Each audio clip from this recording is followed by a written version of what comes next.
Summer is here and it's hot, like Shafara hot.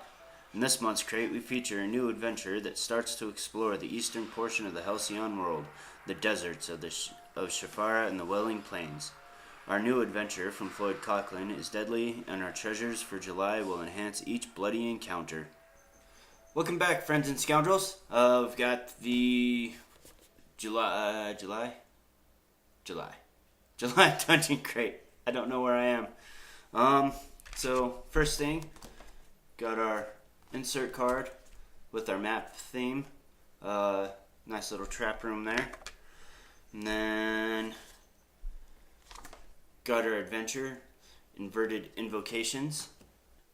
Inverted Invocations. What starts out as a simple relic hunting expedition is quickly turned upside down when the adventurers run afoul of two crafty warlocks and their imprisoned patron.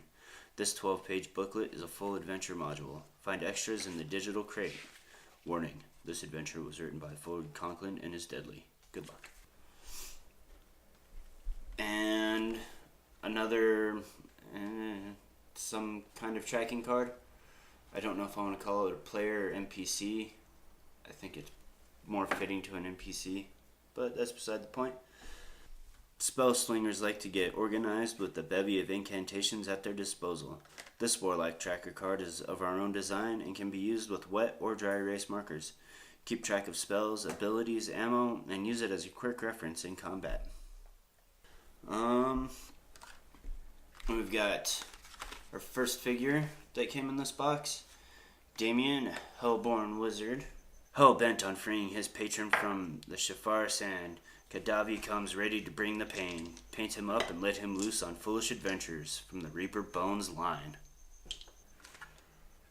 And we got Deligen, female assassin for the second figure.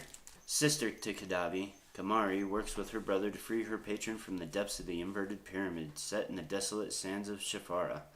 From the Reaper Bones line, this mini can be used in our adventure as a character ready to paint and eager to destroy anyone who stands in her way. This mini means business.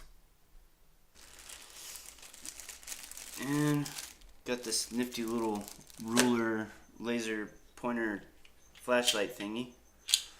This laser pointer is a handy tool to have at the game table, especially if you're using non-gridded terrain. Point out movement, find line of sight, or just drive the cat nuts. There's a ruler so that way you can measure how far away you can get from the horrific evils of our new adventure before you die. And not disappointed, a full set of Chessex dice. This full set of dice from Chessex lets you roll your way to victory. The workhorse of any game, this set includes 7 polyhedral dice in opaque black with vivid red numerals. And a Warlock button. Part of our DC class series, the Warlock button features an original design by Doodles. This badge will level up your style and show your support for the dark arts. So, it's a little bit better look at what we got. I guess we're not doing the thinking outside the box anymore because it's not really offering a whole lot to us on this end. Just a bunch of extra work. So, I guess we'll go back to talking about the box a little bit here. So, the adventure was not a bad one this time. It is for level 8 characters, but it's pretty well put together, I think. Decent little start out, some good villains. Don't know what else to say without giving anything away. I did read through it a little bit.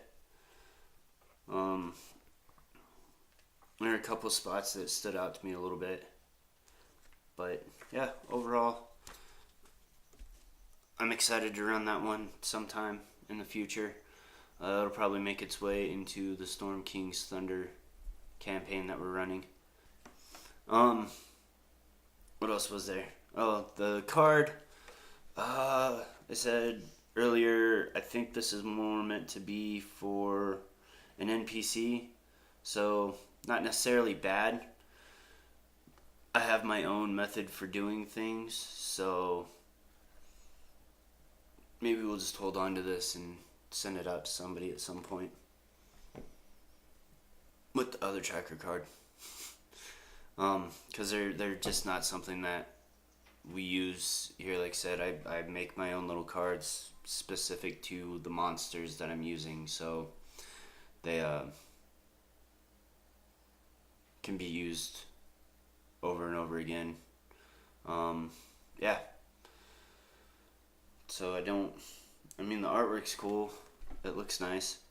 I'd be a little bit more satisfied with just like a generic one that had different designs that fit the theme of the box or whatever. Just something that if you need to throw together for an NPC or whatever on the spot, you can if you need to. That's about the only thing I would do differently there. The miniatures. So, the Guy Warlock miniature, Tiefling, he's pretty cool. I've been trying to find a way to fit him into my purchases, so I'm not disappointed in getting him. I have been just waiting for an excuse, so thanks, Wayne. The female one, I already know I have at least one of these. I might have a second one. No, I think I do. I think we do have two of them. But Wayne doesn't know my, everybody's personal miniature collection, so I can't hold that against him too much. Not necessarily a bad miniature, though. She does kind of fit, so I think I will keep her and make her.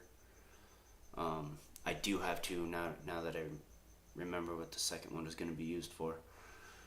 So I'll just paint her up to look like a tiefling to match, and that'll be that. So she'll at least get some use. Laser pointer. Lynn wasn't overly excited about this, but she already has a laser pointer. I don't. So this will come in handy in games. Centimeter side's a little bit weird. I don't know.